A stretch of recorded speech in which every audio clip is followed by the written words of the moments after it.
Alhamdulillahi ala ihsani wa syukru lahu ala taufiqih wa amtinani wa ashhadu an la ilaha illallah wahdahu la syarika lah ta'ziman li sya'nih wa ashhadu anna Muhammadan abduhu wa rasuluh ad-da'i ila ridwanih amma ba'd.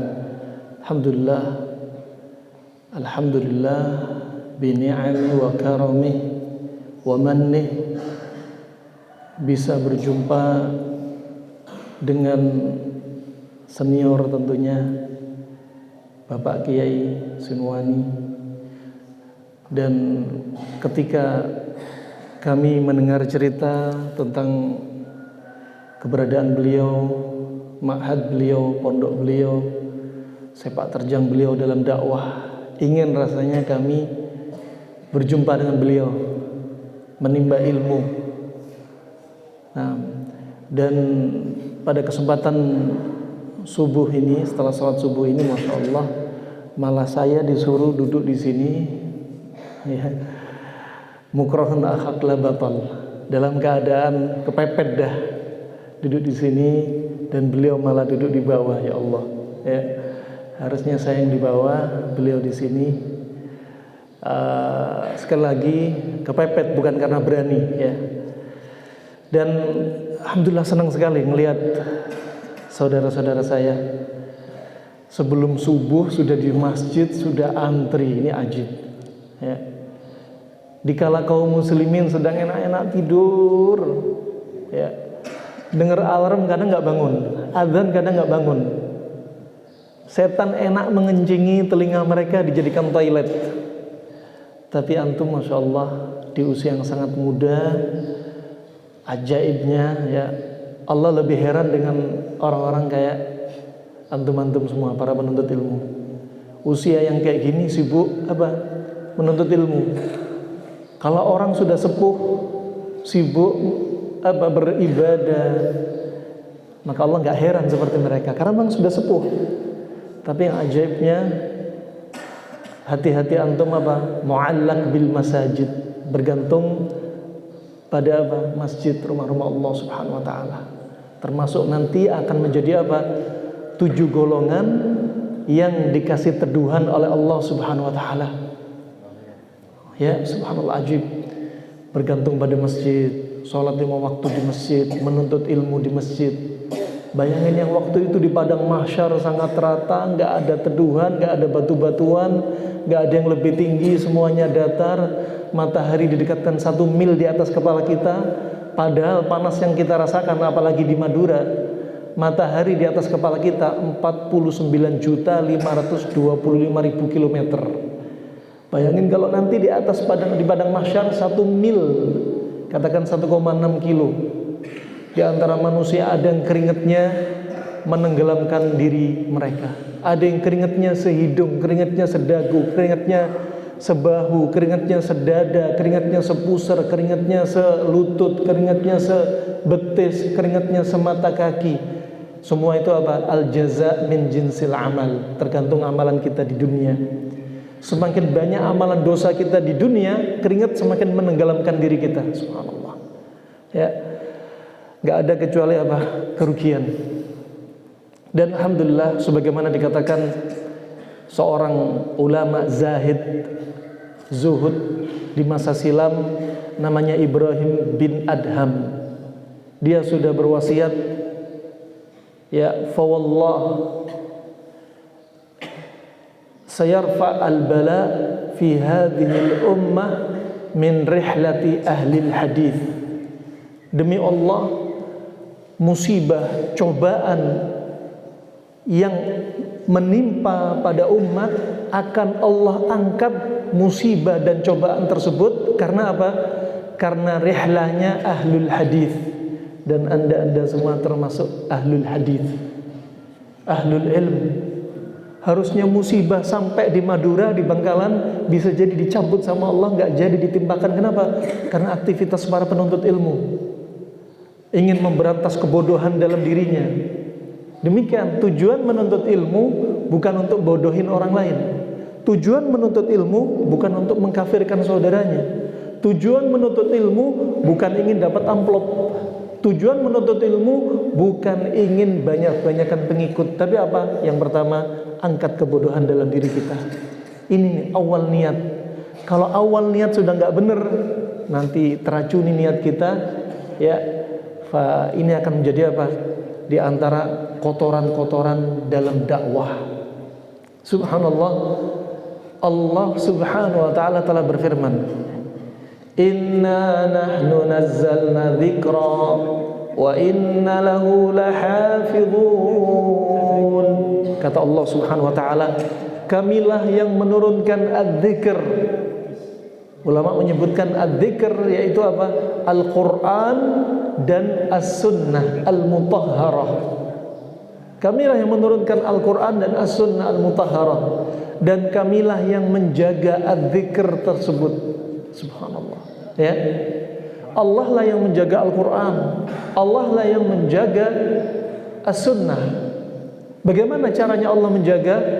Dengan adanya para sahabat yang menghafal Al-Quran, mengumpulkan Al-Quran, kemudian mencatat hadis, kemudian dengan adanya para tabi'in, tabi'ut tabi'in, sampai di zaman kita sekarang dengan adanya para santri dan santriwati. Al-Quran dihafalkan di dada mereka, Al-Hadis dihafalkan. Ketika ada orang yang memalsukan Al-Quran, langsung ketemu, ini Al-Quran palsu. Allah jaga. Ketika ada yang membuat hadis dibikin-bikin, gak ada hadisnya, ini hadis palsu, ya, gak ada dalam sunnah Nabi SAW. Coba Allah jaga. Subhanallah. Ini rahimahumullah jami'an. Belum lagi keutamaan penuntut ilmu yang sangat banyak. Anda para santri seperti apa? Al-ghuraba. Makanya Nabi telah bersabda, bada al-Islam ghariba wa sayaudu ghariba kama bada. Islam itu dimulai dengan keadaan asing, dan nanti akhir zaman nanti Islam akan kembali asing. Di zaman Nabi Islam asing. Di zaman sekarang yang umat Islam Masya Allah banyak, tapi apa? Kal ghutha fil bahr. Banyak tapi apa? Seperti buih di atas lautan. Banyak tapi banyak yang nggak punya ilmu. Islam banyak pengikutnya tapi dianggap asing sudah di zaman kita.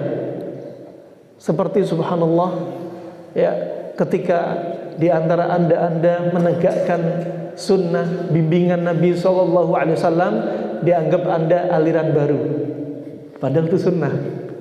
Ini jenggot nih, contoh ringan saja. Nabi sudah bersabda dalam riwayat Imam Muslim, a'ful lihya wa qashu syarib. Potonglah kumis anda, biarkan jenggot anda tumbuh. Ini sunnah. Jangan pilih-pilih, ini kan hanya sunnah. Jangan bilang hanya sunnah. Kalau kita sebagai ahbabul Mustafa, pecinta para nabi, katakan sunnah kecil atau besarnya kita jalankan. Subhanallah. Ini untuk menyelisih orang Yahudi. Orang Yahudi kumisnya dipanjangin. Ya, subhanallah, umat Islam kumisnya dipotong, jenggotnya dipanjangin. Ya, ini apa yang diperintah oleh Allah Subhanahu wa taala dan Rasulnya, subhanallah, jalanin. Subhanallah, di yaumul qiyamah, di surga nanti kita nggak punya kumis, nggak punya jenggot. Nah, di dunia kita nggak boleh minum khamr. Di surga disiapin khamr. Khamr di dunia memabukkan, menutup akal. Baik bentuknya suntikan, pil koplo, ataupun minuman, semua yang menutup akal itu khamr. Bukan hanya minuman saja. Kalau masuk minuman saja khamr, berarti sabu-sabu nggak masuk khamr. Padahal sabu-sabu masuk kategori khamr. Kenapa? Li'annahu yukhammiru al-aql. Karena dia menutup akal. Adapun khamr di surga nggak menutup akal. Khamr di surga rasanya lezat. Di dunia kita nggak boleh zina. Di surga disiapin para bidadari. Matanya cantik jelita, tubuhnya ya Allah nggak ada yang ngalahin nih wanita di dunia. Putihnya dari Hawa istrinya Adam alaihissalam sampai wanita yaumul qiyamah nanti dikumpulin, ya, sampai hari kiamat dikumpulin. Wanita tersebut gak ada yang nyamai putihnya para bidadari. Sampai disebutkan apa di dalam kepalanya kelihatan saking putihnya. Nah, itu ajib, subhanallah. Subhanallah, di dunia, ya, di dunia subhanallah ajaib. Apa-apa yang Allah larang di dunia disiapin di surga. Subhanallah. Makanya perlu sabar. Makanya Nabi sabdakan, huffatil jannah bil makarih wa huffatin nar bisyahawat. Surga itu diliputi dengan apa? Di dunia diliputi dengan suatu apa? Suatu yang kita nggak suka atau suatu yang berat. Adapun neraka diliputi dengan apa? Kesenangan di dunia, senang-senang terus di dunia. Coba yang antum, masya Allah, sebelum sholat subuh, sebelum adzan berkumandang sudah ngafalin Al-Quran, sholat malam, ajib, ya. Kemudian setelah sholat subuh duduk kajian, ngaji tafsir, hafalan Al-Quran. Subhanallah. Ini manfaatkan usia muda antum, anda semua. Kalau sudah nikah, kadang sudah berat kita orang, ya.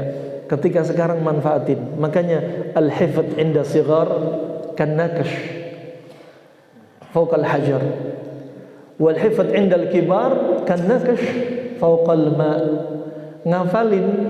Menghafalkan di usia muda seperti mengukir di atas batu.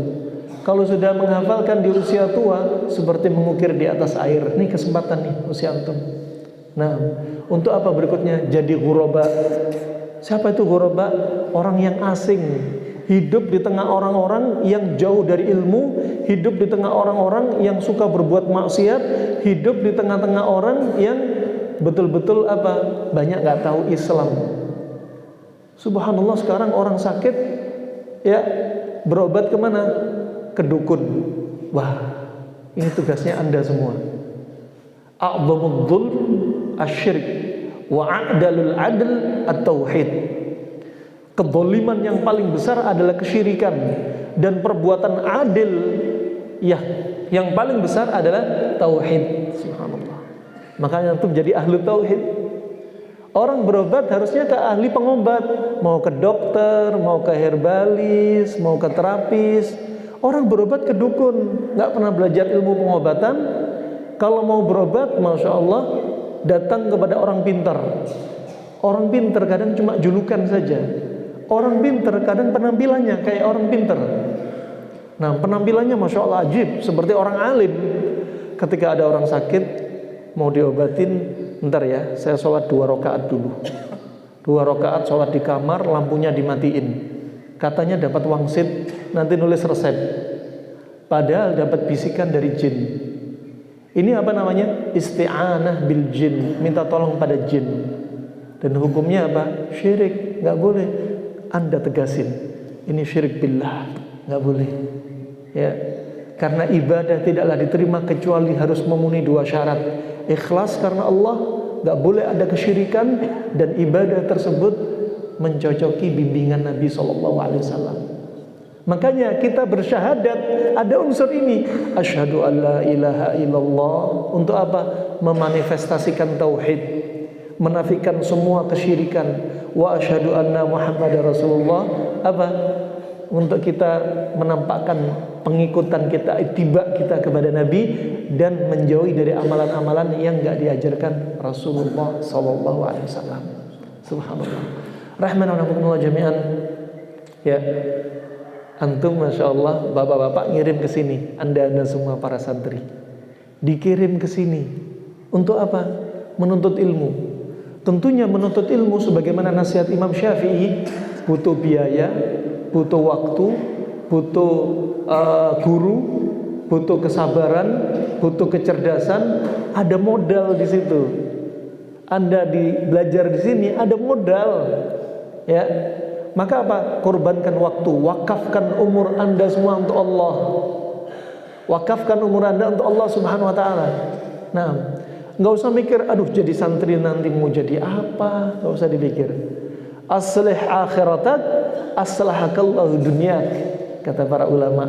Perbaikilah urusan agama anda, niscaya urusan dunia nanti diperbaiki. Nggak usah mikir, nanti jadi santri mau jadi apa? Udah, tawakkal Allah, hafal Al-Quran, hafal hadis, belajar, urusan rezeki nanti diatur. nggak usah takut sama rizki.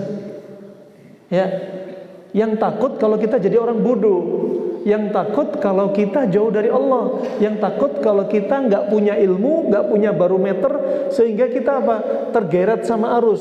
Kita keluar dari pondok seperti kita menuju hutan belantara. Di sana banyak serigala, banyak macan, harimau, banyak apa? Banyak syubhat-syubhat, banyak racun-racun. Ketika Anda nggak punya senjata, Anda akan teracuni. Anda akan dimangsa binatang buas. Maka ini bekalnya, benteng Anda adalah ilmu.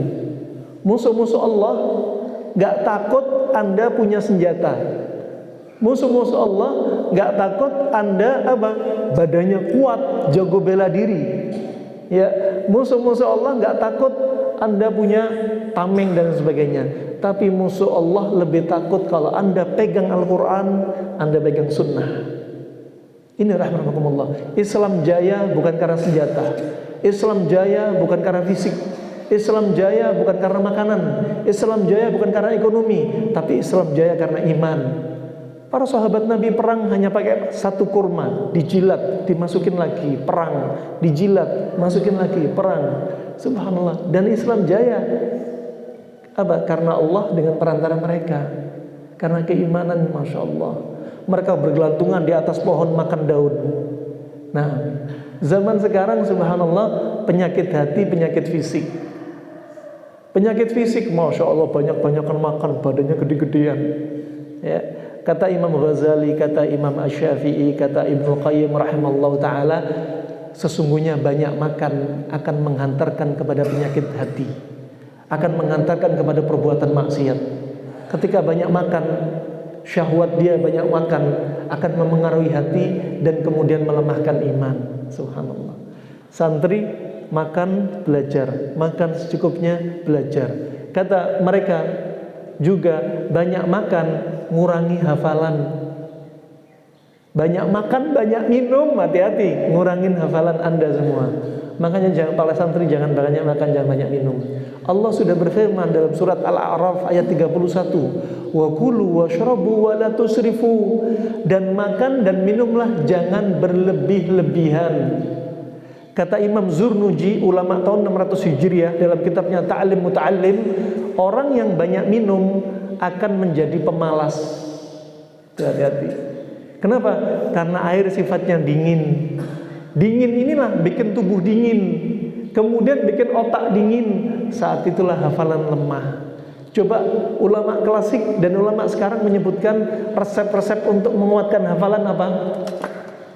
Resep untuk menguatkan hafalan rata-rata makanan minuman yang sifatnya panas. Apa? Madu, kurma, jahe, luban, getah pohon luban, ya, daging kambing dipilih, kambingnya kambing yang jantan. Coba. Sifatnya panas. Kalau zaman kita sekarang mungkin ginkgo biloba, mungkin propolis misal. Nah, untuk apa? Memanaskan otak kita biar nggak terlalu lembab. Kalau otak lembab, kita sering berdahak. Ciri-ciri apa? Hafalan kita akan lemah. Coba ajib. Imam Bukhari pernah ditanya, ya Aba Abdillah, ma dawa'ul hifdz? Ya Aba Abdillah, apa obatnya untuk kuat hafalan? Kata beliau apa? Kathratun nadhar wal mutala'ah. Sering dilihat materi. Ya. Jadi selain makanan diperhatikan, hafalan juga dihafal.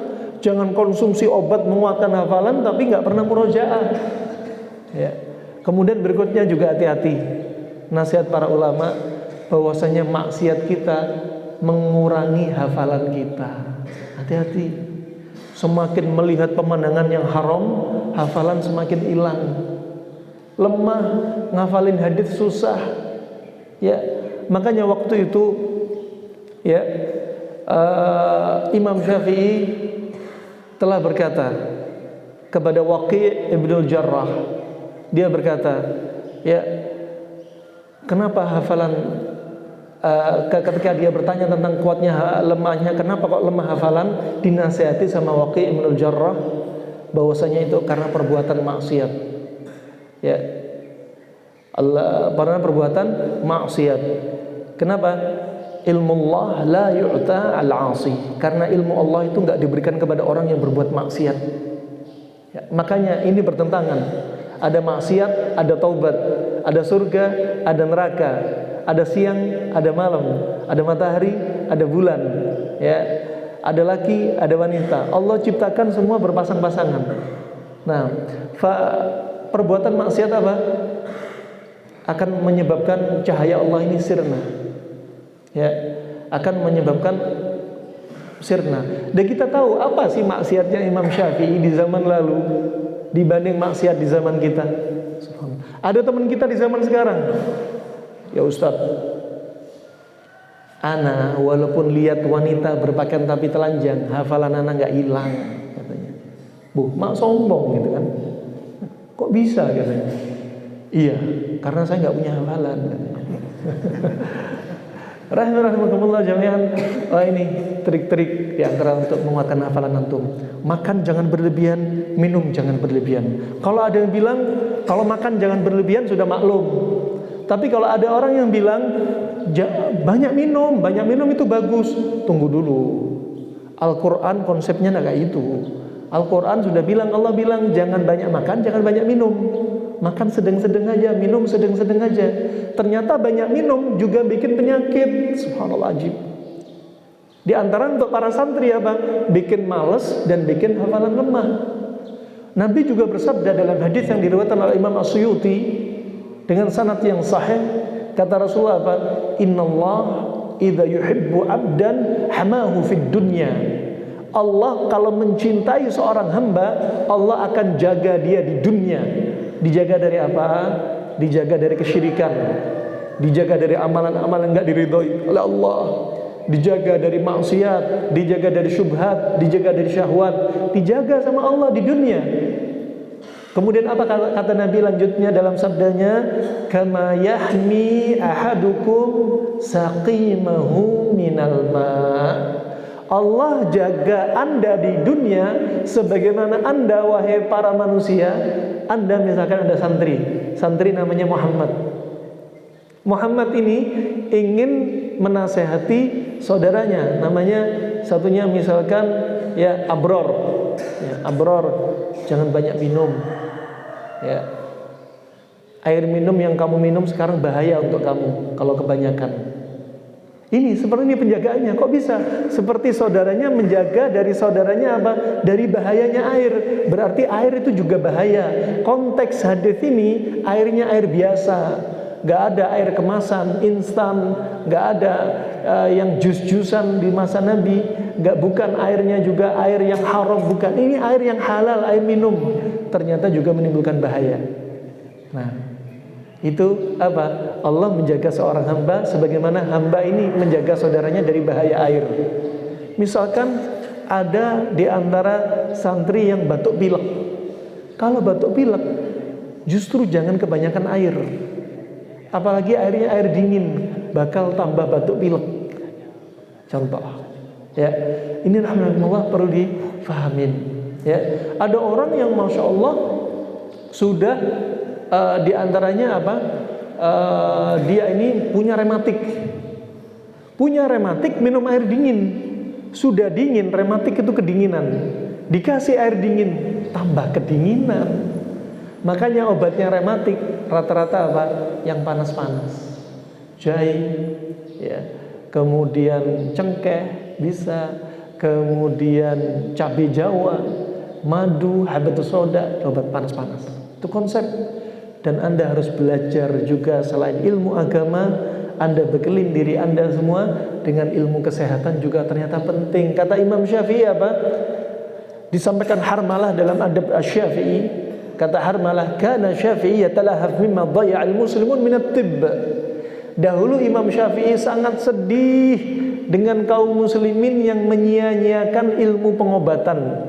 Kemudian kata Imam Syafi'i apa? Wa huwa thuluthul ilm. Padahal ilmu pengobatan itu sepertiga dari ilmu. Kemudian apa kata Imam Syafi'i lanjutnya? Wa wakkalu ilal yahudi wan nasara. Dan kaum muslimin menyandarkan, memasrahkan ilmu pengobatan kepada Yahudi dan Nasara. Padahal umat Islam, ya, Nabi dikirim oleh Allah, ada di antaranya satu cabang dari cabang-cabang ilmu yang dibawa Nabi, yaitu apa? Tibbun Nabawi, pengobatan ala nabi.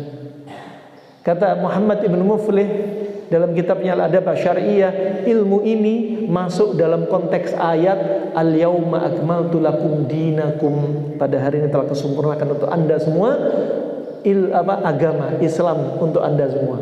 Coba, termasuk Tibbun Nabawi, agama ini telah sempurna dan kita nggak akan tahu sempurnanya agama ini kecuali apa? Dengan ilmu, ya, belajar, ya. Agama ini sudah nggak perlu ditambahi, nggak perlu dikurangi. Kalau ada orang menambah-nambahi agama, menambah-nambahi ibadah, kelihatan kalau dia nggak menuntut ilmu. Nah, kalau orang menuntut ilmu, oh ini ada dalam bimbingan Nabi, oh ini nggak ada, enak, itu konsep. Nah, ini rahmani wa rahmakumullah jami'an. Sekali lagi, semangat menuntut ilmu, ya, semangat menuntut ilmu terus. Wakafkan umur Anda untuk ilmu dan dakwah. Karena apa? Allah sudah berwasiat dalam surat Al-Asr, wal 'asr. Allah bersumpah. Al-Asr sini ditafsirkan dengan 6 tafsir. Al-Asr ada yang mengatakan asr yaitu apa? Waktu asar. Ada yang mengatakan al-asr di situ apa? Ad-dahr yaitu apa? Sepanjang masa. Ada yang mengatakan al-asr yaitu apa?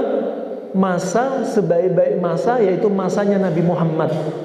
Dari Nabi Adam sampai hari kiamat nanti, sebaik-baik masa secara mutlak adalah masanya Nabi Muhammad. Allah bersumpah dengan sebaik-baik masa. Nah, wal asr kata Allah, Allah bersumpah. Namanya sumpah itu suatu yang menekankan. Innal insana, inna, ya, dia termasuk apa? Memberikan penekanan, taukid. Sesungguhnya manusia lafi khusr. La di sini dalam bahasa Arab namanya lam muzahlaqah. Harusnya li'anna, tapi bergeser ke belakang, kepreset, ditarik ke belakang, jadinya lam muzahlaqah. Juga memberikan makna penekanan. Illa juga demikian, pengecualian, memberikan makna penekanan. Ditekankan oleh Allah 4 kali. Sumpah, inna, lam muzahlaqah sama illah. Kalau kita artikan bahasa Indonesia, demi masa. Benar-benar manusia amat sangat merugi sekali kecuali 4 ini. Siapa? Illal ladzina amanu, orang yang beriman. Artinya apa? Berilmu. Kenapa? Karena nggak mungkin seorang beriman dengan benar kecuali harus dengan ilmu. Makanya Allah berfirman, fa'lam annahu la ilaha illallah. Ketahuilah bahwasanya gak ada sesembahan yang berhak disembah kecuali Allah. Namanya ketahuilah, untuk beriman dengan la ilaha illallah, ketahuilah gak mungkin tahu kecuali apa? Harus berilmu, belajar, mencari guru, mencari kitab, ya, butuh perjalanan, butuh dana, ya, butuh kecerdasan, pemahaman, ya. Makanya apa? Ketahuilah itu butuh apa? Butuh pengorbanan. Ilmuilah. Nah, gak ada ceritanya Anda mau jadi dai, Anda mau memendahin umat, mengangkat kebodohan dalam diri kita, dipegang sama gurunya kepalanya, kemudian keluar asapnya. Ini ilmu kanuragan apa? Kemudian apa? Pertama berilmu, yang kedua apa? Beramal. Itu penting. Artinya kalau kita beramal dengan ilmu yang sudah kita pelajari. Makanya Imam Bukhari dalam Sahih Bukhari yang merupakan kitab terbaik setelah Al-Quran secara mutlak, ya, adalah Sahih Bukhari, membuat judul Imam Bukhari, bab al-ilmu qabla al-qawli wal-amali. Bab ilmu itu sebelum berucap dan sebelum beramal. Kalau orang berdakwah tanpa ilmu, beramal tanpa ilmu, apa yang jadi? Wa idza qila lahum la tufsidu fil ard qalu innama nahnu muslihun. Mereka akan mengatakan, ya, kalau dikatakan jangan kalian buat kerusakan di muka bumi, kami nggak buat kerusakan, kami mau bikin perbaikan. Ini kalau apa? Orang dakwah tanpa ilmu, beramal tanpa ilmu, apa? Kerusakan yang dibuat lebih banyak dari perbaikan. Coba, wah, kami perlu jihad, tapi nggak punya ilmu. Akhirnya apa? Kerusakan yang dibuat dari jihad itu, fitnah yang dibuat lebih banyak daripada perbaikan. Jihad kita di zaman sekarang adalah bil lisan wa bil banan. Dengan lisan dan dengan tulisan, dengan tangan kita, dakwah memberantas kebodohan, itu jihad kita, memberantas kebodohan diri kita itu. Bukan dengan senjata, bukan.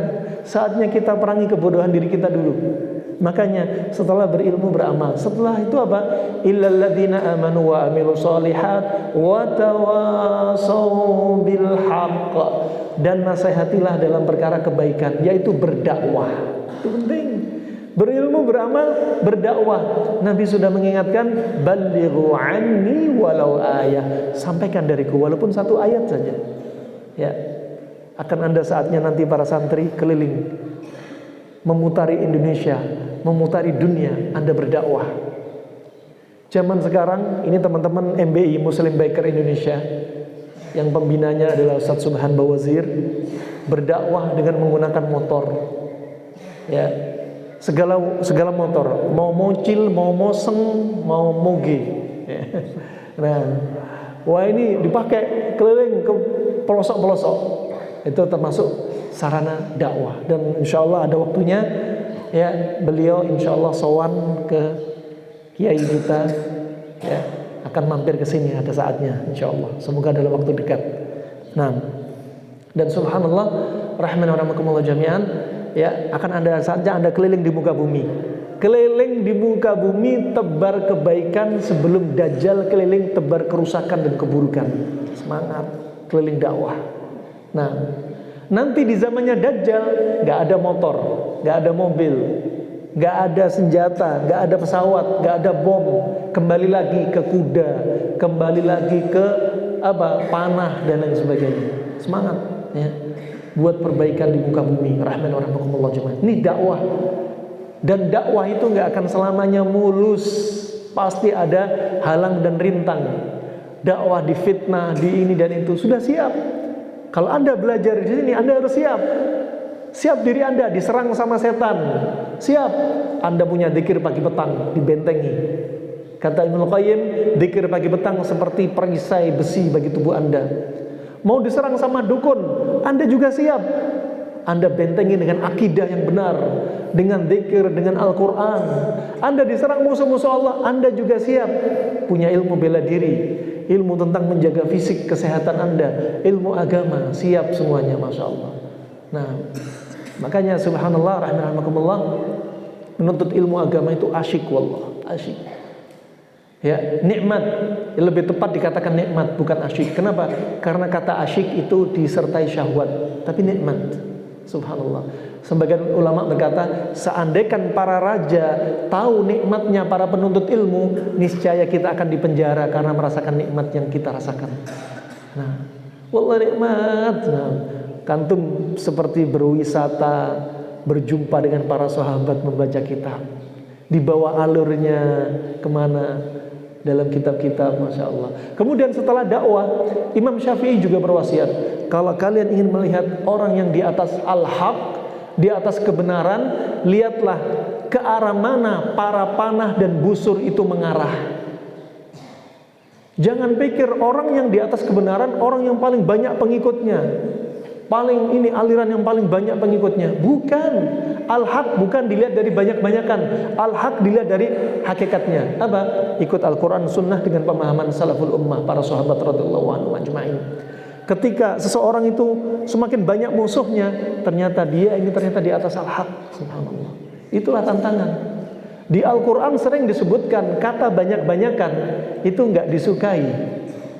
Coba ketika Allah sebutkan wa qalilum min ibadiyasy syakur, sedikit sekali umatku yang bersyukur, menunjukkan apa? Mayoritas orang enggak bersyukur.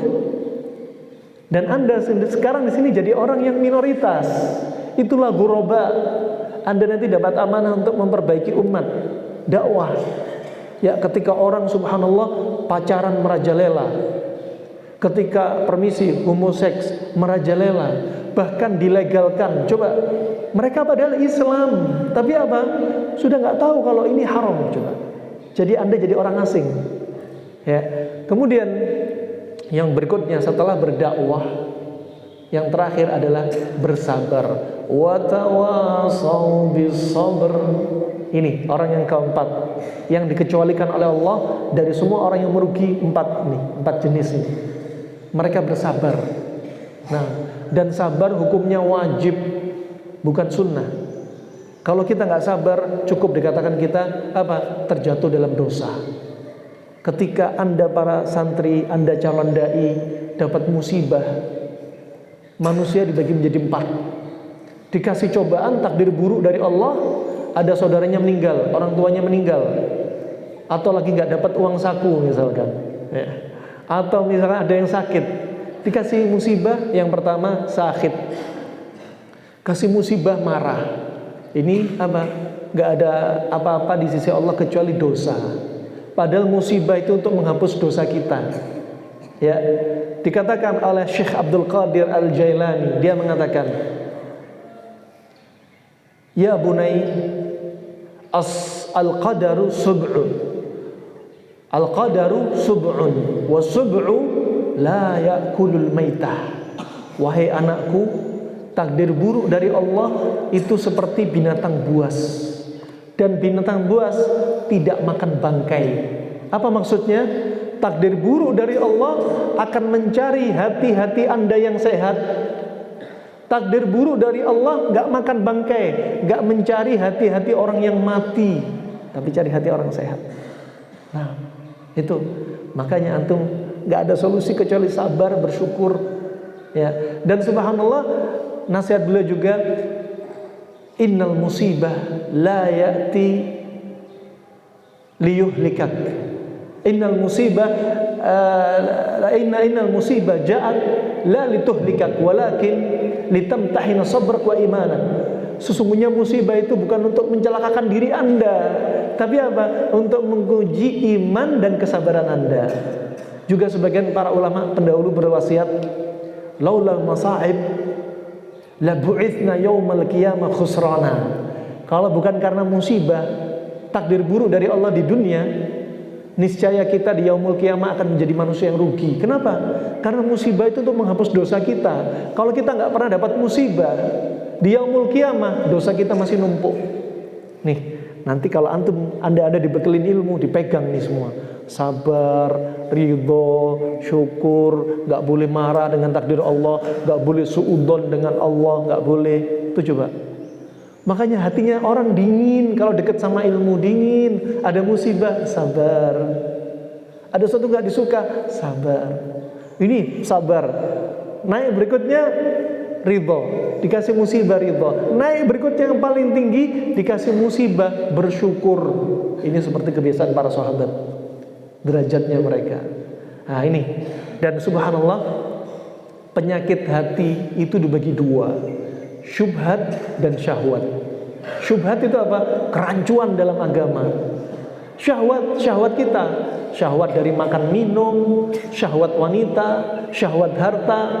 Ya, ini subhanallah, 2 penyakit ini ternyata ada isyarat obatnya di akhir surat ini, Al-Asr. Obatnya syubhat dengan apa? Namanya syubhat, kerancuan agama. Keluar dari ma'had dapat kerancuan. Apa? Banyak aliran-aliran sesat di luar, menyimpang. Lah Anda semua sudah punya barometer, sudah punya pegangan. Dibantah dengan apa? Wa tawasau bil haq, saling menasihati dalam perkara al-haq. Apa itu al-haq? Al-yaqin. Apa itu al-yaqin? Al-Qur'an, as-sunnah. Wa in tanazza'tum fi syai'in farudduhu ila Allahi wa rasulih. Kalau Anda sedang berselisih dengan mereka di luar, ingin menasihati mereka, kembalilah kepada Allah dan Rasulnya. Al-yaqin, Al-Quran dan Sunnah. Sudah selesai. Sebagai hakim di antara kita. Ya. Nah, subhanallah, sekarang kemaksiatan dilindungi loh ya. Ya. Bahkan orang-orang sesama jenis hubungan dilindungi. Ini agama sudah asing, dan Anda keluar sana untuk mendakwahi mereka. Kemaksiatan yang dilindungi, sedangkan Anda nggak dilindungi. Ya, Anda nggak dilindungi. Kita hanya punya Allah Subhanahu Wa Taala. Kita nggak punya pelindung model-model manusia seperti mereka, tapi pelindung kita Allah. Nih, tawakal ditingkatin, keluar siap nih. Hati dikuatin, fisik dikuatin, ilmu dikuatin, hafalan dikuatin. Model Anda keluar. Nah, sekarang saatnya sabar. Usia masih muda-muda, sabar terus betul ilmu. Ketika sudah saatnya keluar, ya sudah dapat sertifikat ijazah dari Pak Yai, udah Bismillah keluar. Kemudian ini penyakit hati yang berupa syubhat, obatnya ini. Obatnya ini watawasau bil haq. Adapun penyakit hati berupa syahwat, obatnya apa? Watawasau bis sabr. Obatnya dengan kesabaran, saling menasihati sabar. Karena sabar itu ada 3. Sabar dalam menjalani ketaatan kepada Allah, sabar untuk tidak berbuat maksiat, dan sabar menghadapi takdir dari Allah. Manisnya dan pahitnya takdir, baik dan buruknya takdir, kita harus sabar. Ketika mau berbuat maksiat, sabar untuk tidak terjatuh dalam maksiat, dan sabar dalam ketaatan kepada Allah. Sibukkan diri antum untuk ketaatan kepada Allah. Kalau anda tidak disibukkan dengan ketaatan, khawatir anda akan disibukkan dengan maksiat. Sukanya lagi ngafal Al-Quran, lihat pemandangan indah, lagi ngelamun. Ya, lagi ngelamun. Wah, saat itu dimasukin sama setan tuh, hati-hati. Ya, dibisikin. Makanya sibukkan untuk ketaatan kepada Allah, wakafkan umur anda semua untuk Allah Subhanahu wa taala. Jangan lupa, selama Pak Yai masih ada, masih hidup, ambil ilmunya. Dan nasihat ketika saya dulu belajar ke Yaman, ke Hadramaut, dinasihatin sama orang-orang, ya, orang Yaman juga, apa diantaranya, jangan ambil ilmunya saja, ambil juga akhlaknya. Itu penting. Dan ini bukan ucapan orang zaman sekarang saja. Demikian nasihatnya ibunya Imam Malik. Ketika Imam Malik masih sekitar usia 7 tahunan, dikenakan pakaian oleh ibunya, ibu tercintanya, digunakan imamah, surban, kemudian pakaian. Apa kata ibunya? Wahai anakku, ya, jangan ambil ilmunya saja dari gurumu, tapi juga ambil akhlaknya. Itu penting. Ya, ketika Pak Yai berdakwah, ikut cara dakwah, seni berdakwah, bermuamalah dengan manusia bagaimana, perlu dilihat. Sehingga kita keluar dakwah, kita sudah punya pengalaman. Kalau belajar ilmu saja tapi nggak punya praktek, nanti khawatir apa? Fitnah yang ditimbulkan banyak. Nggak tahu cara menghadapi umat seperti apa. Itu penting, ya. Cara ngomong, bergaul dengan manusia, cara mengatasi masalah, ya. Ada saatnya Anda semua nanti punya pondok masing-masing. Amin, ya. Ada saatnya Anda nanti punya pengikut yang banyak. Saat itu subhanallah, Anda juga belajar dari guru Anda bagaimana mengolah pondok, manajemen pondok, bagaimana mengolah pondok, ya, mendidik mereka. Sudah terngiang-ngiang semua di kepala. Sekali lagi, ya, kita di puncak kenikmatan. Fir'aun gak punya spring bed kayak kita. Fir'aun gak punya kulkas. Fir'aun gak punya AC. Fir'aun gak punya HP, ya. Fir'aun gak pernah makan es krim. Antum di puncak-puncak kenikmatan nih. Sebentar lagi kiamat mau datang. Apa yang antum harapkan dari dunia? Sudah siapin diri anda, diri antum semua dengan ilmu, bekal ilmu. Urusan dunia Allah akan perbaiki diri anda. Rezeki akan datang. Ya, Nabi telah bersabda dalam hadis yang sahih. Kata Nabi SAW, ya, dalam hadis Al-Qudsi, bahwasanya Allah berkata, Ya ibadi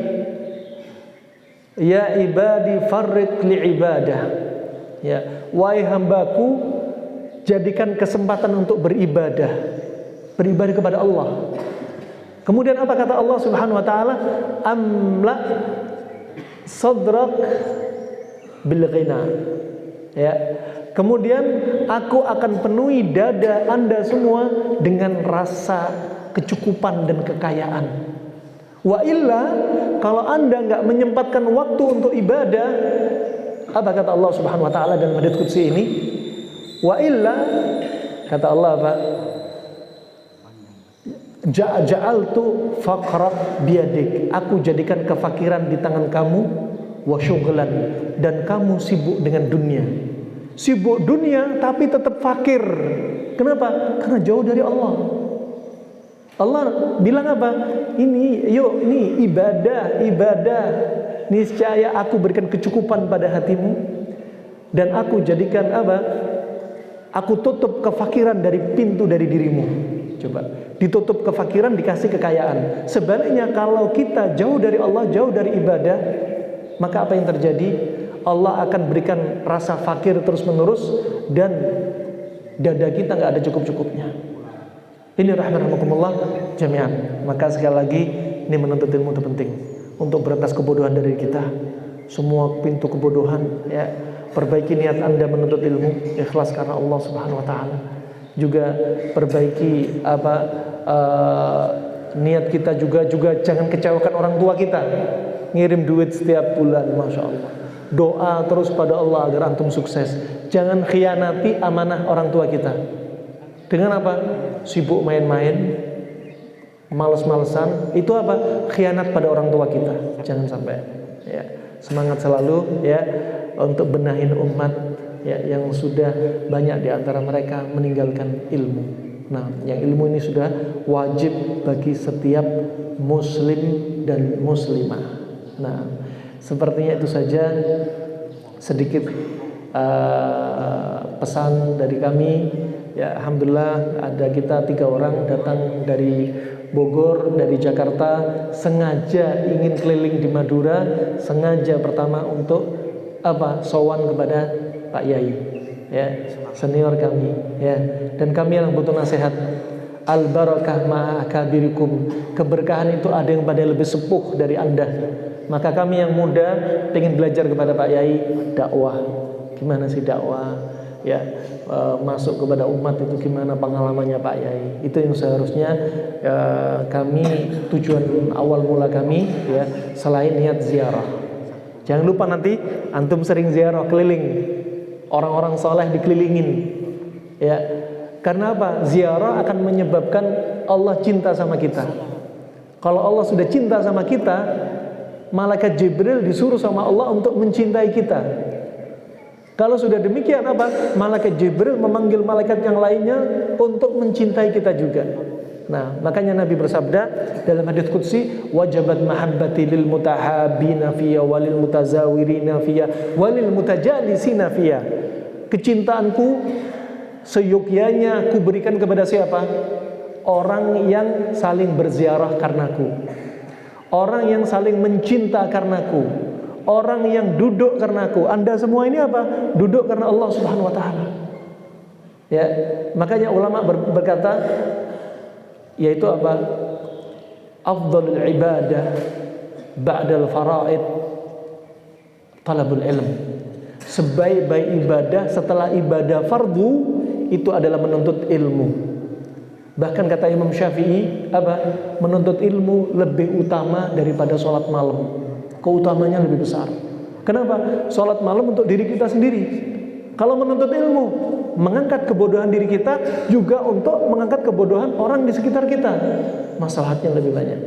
Sekali lagi, semangat untuk apa? Menuntut ilmu. Sama sekali menuntut ilmu nggak ada kerugian, ya. Jangan ada katanya nyesel, jangan ada mau mikir mau jadi apa, enggak. Ya, orang Anas bin Malik pernah ditanya, manil kayyis, siapa orang yang cerdas?